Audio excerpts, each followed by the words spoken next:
Welcome to my channel. আমি মলি। আমার আরও একটি নতুন মিনি ব্লগে তোমাদের সকলকে অনেক অনেক ভালোবাসা। আশা করছি তোমরা সকলেই খুব ভালো আছো, আর আমিও খুব ভালো আছি। আগের দিন বোন এসে একটা গোলাপ ফুল দিয়ে দিয়েছিল, তো ভাবলাম গোলাপ ফুলটাকে একটু রাখার ব্যবস্থা করি। সেই জন্য আমি একটা জলের গ্লাসের মধ্যে কিছুটা জল দিয়ে গোলাপ ফুলটা রেখেছি, যাতে কিছুদিন তাজা থাকে। সাথে কিছু পাথর দিয়েছিলাম যাতে দেখতে সুন্দর লাগে, কিন্তু গ্লাসটা বড় হয়ে গেছে আর তার সাথে গোলাপ ফুলটা ছোট হয়ে গেছে। সেই জন্য গাছ থেকে দুটো গাঁদা ফুল তুলে এনে আমি গ্লাসের মধ্যে দিয়ে দিয়েছি।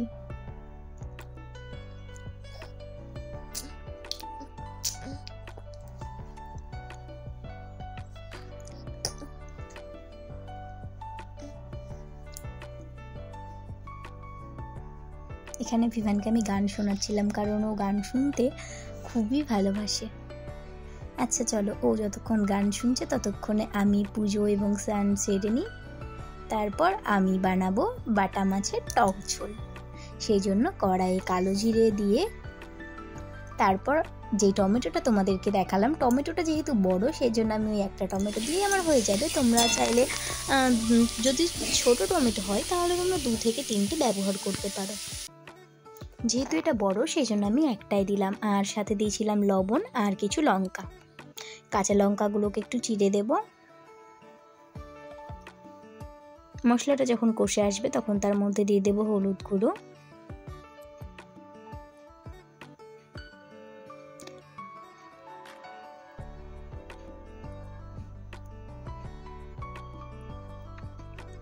মশলাটা ভালো করে কষাতে হবে, তার কারণ টমেটোর যে একটা কাঁচা গন্ধ বেরোয় সেই গন্ধটা যাতে না বেরোয়। আর তরকারির স্বাদ আরও বাড়ানোর জন্য সাথে দিয়ে দেবো জিরের গুঁড়ো।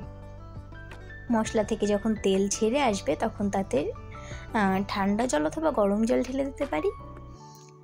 গরম জল ঢেলে দিলে রান্নাটা হয়তো একটু তাড়াতাড়ি হবে। এরপর আমি বাটা মাছগুলোকে বেশ কড়া করে ভেজে রেখেছিলাম, সেই মাছগুলোকে দিয়ে দিলাম। দুপুরের রান্না তো ডান। এবার আমরা দুপুরের খাবার দাবার খেয়ে নিয়েছি। দুপুরের খাবার দাবার খেয়ে একটা পেয়ারা এনেছিল, তো ভাবলাম পেয়ারাটাকে মাখা করি। ধনেপাতা, সর্ষে, কাঁচা লঙ্কা দিয়ে মিক্সারে একটা পেস্ট বানিয়ে নিয়েছিলাম, তার সাথে কিছুটা লেবুর রস এবং লবণ দিয়ে মাখিয়ে নিয়েছিলাম। খেতে তো দারুণ হয়েছিল। এরপর ঝাল খাবার খেয়ে আমার মিষ্টি খেতে ইচ্ছা করছিল। ঘরে আপাতত সেরকম মিষ্টি কিছু ছিল না, তাই ভাবলাম আমি একটু কেক বানিয়ে নিতে পারি। যেমন কথা সেরকম কাজ। এরপর আমি ময়দা এবং তার সাথে দুধ আর সুজি মিক্স করে আমি এই কেকটা বানিয়ে নিয়েছিলাম।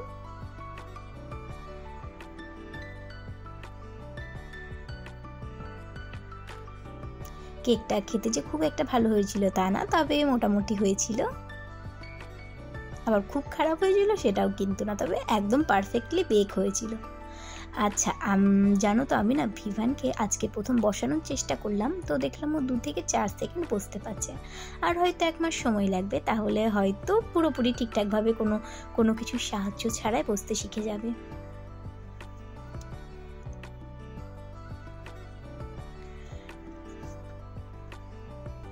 রাতের বেলা বানিয়ে নিয়েছিলাম একটু পরোটা, আর এখন তোমরা যেটা দেখছো এটা ছিল পরের দিন সকাল, আর আজকে ছিল আমার জন্মদিন। ক্লে দিয়ে এই ফুলটা আমি বানিয়েছিলাম। তোমাদের কেমন লাগলো আমাকে অবশ্যই কমেন্ট করে জানিও। আর দিদা এসেছিল, সাথে এসেছিল আমার বোন, মামি। মা আসতে পারিনি, তবে মা আসলে হয়তো একটু বেশি ভালো হতো। আমি সব কিছুর মধ্যেও মাকে কিন্তু খুব মিস করেছিলাম। তবে মা আসতে পারিনি ঠিকই, আমার জন্য জামা কাপড়, তার সাথে কেক, বেলুন, বোনকে দিয়ে মিষ্টি সমস্ত কিছুই পাঠিয়ে দিয়েছিল।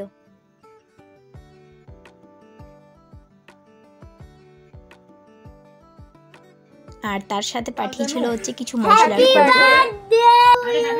এই যে মা জানে যে আমি চকলেট কেক খেতে বেশি ভালোবাসি, সেই জন্য চকলেট কেকটাই পাঠিয়েছিল।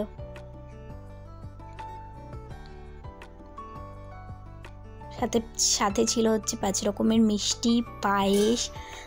সন্ধেবেলায় সবাই বাড়ি চলে যায়। এরপর ভিভানের বাবা আসে, তো তখন আমি 1 কাপ চা এবং সাথে 2টো বিস্কুট দিয়ে দিই। এই ঠান্ডায় গরম গরম ধোয়া ওঠা চা। আর জানো তো আমার না গোলাপ ফুলের খুব শখ। আমার বাড়িতে গোটা চারিপাশে গোলাপ ফুল লাগানো থাকবে, আমার খুবই ভালো লাগে। আমি যদি কখনো নার্সারি যাই না, আমি গোলাপ ফুলই দেখতে থাকি। তো আমার বাড়িতে যেহেতু প্রচণ্ড হনুমানের অত্যাচার, সেই জন্য আমি গোলাপ গাছ লাগাতে পারিনি, তাই আমি ক্লে দিয়ে গোলাপ ফুল বানিয়ে গোটা ঘরটাই প্রায় সাজিয়ে রাখি। বেশ ভালো লাগে আমার।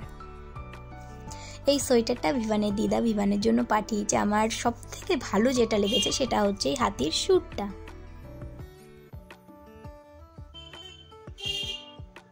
এদিকে বোনরা সবাই মিলে ভালো করে সাজিয়েছিল। এই যে খেলনাটা দিয়েছে আমার বোনকে আমার বোন আবার এনেছে ভিভানের জন্য। এই সোয়েটারটা মা পাঠিয়েছে ভিভানের জন্য। একটু বড় হচ্ছে দেখলাম, তাই ভাবছি কদিন পর পরাবো। এই সোয়েটারটা ভিভানের বাবা এনেছে আমার জন্য জন্মদিনের উপহার হিসেবে। সাথে ছিল ওই মালাটা আর কানেরটা। এই যে আমার বোন খেলনাগুলো এনেছে, এখন ভিভানকে ওগুলো দিয়েছি ছড়িয়ে ছিটিয়ে, ওগুলো নিয়ে এখন খেলছে। তার সাথে পরের দিন আমার বান্ধবী এসেছিল এবং সেও আমার জন্য একটা কানের গোলাপ ফুল সাথে ক্যাডবেরি এনেছিল। আজকের ভিডিওটি আমি এখানেই শেষ করছি। দেখা হবে পরবর্তী কোনো ভ্লগে। আমার ভিডিও যদি তোমাদের ভালো লেগে থাকে লাইক কমেন্ট শেয়ার করতে ভুলো না। Bye bye.